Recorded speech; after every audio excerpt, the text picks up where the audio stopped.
Binatang buas, setan dan makhluk astral dalam mitologi Arab telah bertahan di dalam ajaran Islam. Banyak dari makhluk-makhluk ini hanya disebutkan secara singkat dalam tafsiran Al-Quran, tetapi kisah-kisah mereka telah disempurnakan secara literal dalam hadis. Ada yang merupakan kumpulan kisah tradisi Arab dan berkemungkinan ucapan dari Nabi Muhammad SAW, dan daftar berikut adalah entiti-entiti terkenal dan dipercaya oleh banyak umat Islam seluruh dunia. Bidadari adalah makhluk perempuan yang akan menemani orang yang beriman di surga dan sering dikaitkan dengan 72 perawan yang dirujuk dalam hadis. Mereka digambarkan sebagai gadis muda bermata bulat dengan payudara montok dan gagah, tetapi tidak semuanya bersifat seperti manusia. Bidadari juga memiliki kulit transparan dan dapat melihat sampai ke sumsum tulang mereka dan tingginya lebih dari 30 meter. Katanya bentuk diri akan lebih muda dengan semua ketidaksempurnaannya terhapus seperti citra diri yang tersisa seperti film The Matrix. Banyak perdebatan dalam Islam tentang sifat pasti bidadari karena ada sarjana berpendapat bahwa terjemahan yang salah sebenarnya 72 malaikat yang akan menjadi sahabat di surga. Bidadari tidak memiliki kehendak bebas dan mereka harus melakukan semua perintah tuannya dan melakukannya dengan gembira. Dikatakan Burak adalah kuda putih yang mulia dengan kepala manusia dan sayap elang yang lebih tinggi dari keledai tapi lebih kecil dari bagal. Dia bisa bergerak dengan kecepatan kilat dan dengan satu langkah bisa mencapai cakrawala dan berfungsi sebagai moda transportasi, di mana malaikat Jibril telah menyediakan Burak sebagai kendaraan untuk Nabi Muhammad untuk perjalanan malamnya yang terkenal, dan ia menggambarkan bagaimana umat Islam bersalat 5 kali sehari. Awalnya kuda itu menghindar Muhammad, tetapi Jibril menenangkan Burak dengan mengatakan pujian Tuhan kepada baginda. Muhammad mengendarai Burak dari Mekah ke Baitul Maqdis dan kemudian Burak membawanya ke 7 langit di mana dia melihat berbagai keajaiban. Muhammad dan para pengikutnya harus salat 50 kali sehari, tetapi berkurang setelah berkonsultasi dengan Musa dan kemudian Burak mengembalikan Muhammad ke Mekah. Untuk melihat lebih banyak makhluk gaib dari cerita rakyat Islam dan Arab seperti kisah akhir zaman, dikatakan matahari akan terbit di barat dan kemudian seekor binatang akan muncul dari tanah. Ini akan menjadi seperti chimera, katanya ia akan membawa tongkat Musa di satu tangan dan di tangan lainnya ia akan memakai cincin Sulaiman. Cincin adalah yang diberikan oleh Allah kepada Sulaiman guna memberinya kekuatan untuk mengendalikan jin maupun angin. Dengan tongkat itu akan dipakai untuk mencerahkan wajah orang-orang beriman dan dengan cincin itu dia akan mencap dan menghitamkan wajah orang-orang kafir. Dengan demikian setiap orang akan dapat melihat siapa yang beriman dan siapa yang tidak agar orang-orang kafir dipermalukan. Begitu binatang itu muncul, tidak masalah jika seorang kafir menjadi beriman karena iman hanya diberikan sebelum akhir zaman seperti menurut sebuah hadis yang diriwayatkan oleh Abu Hurairah. Ghoul atau hantu modern adalah makhluk humanoid yang memakan daging mayat yang membusuk dengan menggunakan cakar panjang mereka untuk merobek tanah dan membongkar peti mati. Gerakan penampilan mereka mirip dengan golem yang didongkrak dari film Lord of the Rings. Konon mereka mampu menyerap ciri-ciri manusia yang mereka makan seperti ingatan dan penampilan, dan biasa dapat menemukan mereka tinggal di terowongan di bawah kuburan. Menurut sebuah hadits, metode efektif untuk mengusir hantu adalah dengan membacakan ayat-ayat dari Al-Quran. Hantu modern adalah bajingan dari hantu asli yang telah menjadi bagian dari cerita rakyat Arab sejak zaman nomaden. Ghoul awal adalah iblis yang berubah bentuk yang memangsa para wisatawan yang melewati padang pasir dengan mengambil bentuk seorang wanita cantik untuk memikat pria sebagai korban.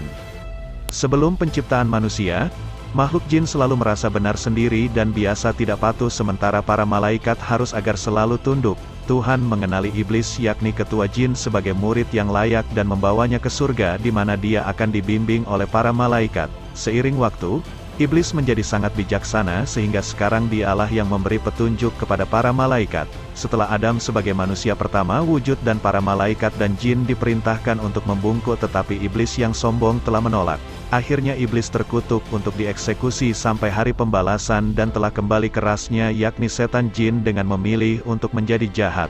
Mereka dikatakan telah berkumpul kembali di sebuah pulau di Samudra Selatan untuk dijadikan kerajaan di mana iblis telah menjadi penguasa. Dan hari ini Bagundal inilah yang menggoda manusia untuk melakukan kejahatan. Ifrit adalah kelas jin yang kuat dan licik dan selalu muncul sebagai asap dari tanah dan membentuk setan besar bersayap yang mengeluarkan api.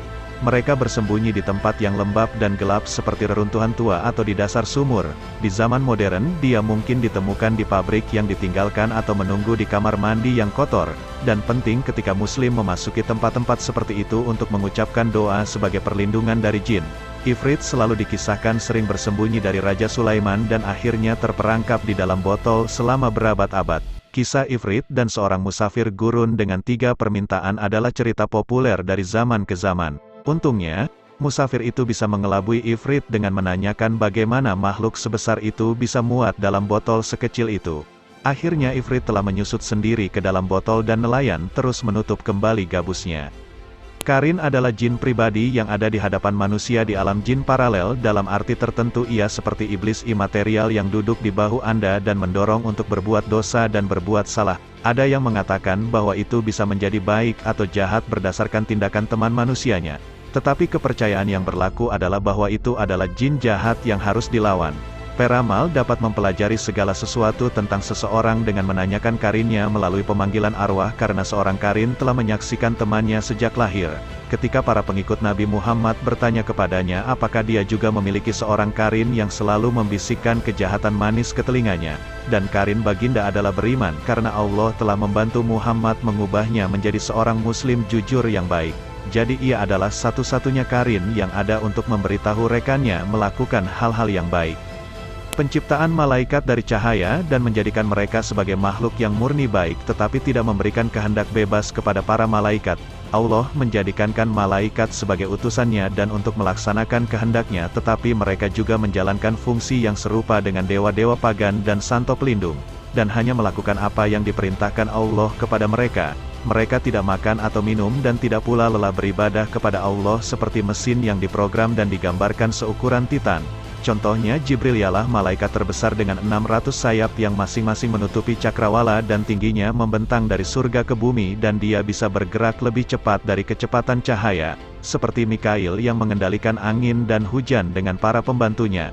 Malaikat maut juga sangat besar sehingga jarak antara matanya dipisahkan oleh 70.000 hari perjalanan. Marit yang sulit dipahami adalah dari jenis jin yang tertua dan paling kuat dan dipercaya dapat mengubah bentuknya sesuka hati. Secara alami beliau memiliki penampilan biru halus dengan dada gentong dan kepribadian sombong yang serasi seperti jin bisnis Aladin yang memiliki penampilan Marit yang khas. Telah terjadi beberapa Marit yang berperang melawan para malaikat dan setelah kekalahan kebanyakan Marit menjadi patuh dan kembali ke alam jin. Sedang pihak yang lain tetap menolak dan masih berjalan di bumi dan masyarakat Arab sering berhati-hati terhadap siapapun yang bepergian sendirian di padang pasir, karena Marit selalu berkeliaran di gurun dalam bentuk orang tua. Raja Sulaiman disebut mampu untuk mengendalikan seekor Marit hitam sebagai asisten untuk menghukum jin yang menolak perintah baginda. Namun, Marit hitam tidak senang dengan pengaturan itu dan selalu berekspresi masam. Sik adalah setan jin yang memangsa para musafir dan ia sering memiliki bentuk seorang pria yang terbelah di tengah dengan sebelahnya benar-benar hilang, yaitu setengah wajah dan setengah batang tubuh, satu lengan dan satu kaki yang dia gunakan untuk melompat-lompat. Sik mungkin bagaimanapun memiliki alat kelamin yang lengkap atau mungkin dia menariknya ke samping ketika dia membelah diri karena dia sebenarnya bisa berkawin dengan manusia. Hasil dari penyatuan dua makhluk akan melahirkan entiti nas-nas yang terlihat hampir sama dengan Sik kecuali setengah wajahnya wujud di dada serta memiliki ekor domba. Versi lain menyatakan beberapa nas-nas telah digambarkan memiliki sayap kelelawar dan konon monster ini berasal dari wilayah Hadramaut Yaman tapi sebenarnya tidak ada yang perlu ditakuti. Bahkan mungkin lebih takut pada orang Arab yang sentiasa memburunya karena dikatakan daging nas-nas dianggap sebagai kelezatan rasa yang enak. Seksaan yang akan menimpa di dalam kubur ialah pertama kubur akan menghimpit pendosa sehingga tulang-tulang rusuknya berceraga antara satu sama lain. Kedua, api akan dinyalakan di dalam kuburnya dan dia akan dibalik-balikkan di antara bara api siang dan malam. Dan ketiga, seekor ular yang besar bernama Asyujak al-Akra akan dilepaskan ke atasnya. Kedua-dua mata ular itu adalah daripada api dan kuku ular itu dibuat daripada besi di mana panjang setiap kuku ular itu sejauh 1 hari perjalanan, dan ia akan berkata-kata dengan suara yang gemuruh seumpama petir. Ia menyatakan dengan perintah Tuhan supaya memukul orang yang meninggalkan subuh sehingga naik matahari, meninggalkan zuhur hingga asar, meninggalkan asar hingga maghrib, meninggalkan maghrib hingga isyak dan meninggalkan isyak hingga subuh. Setiap kali ular itu memukul maka pendosa akan terbenam ke dalam bumi sejauh 70 hasta dan berterusan di dalam kubur sehingga hari kiamat.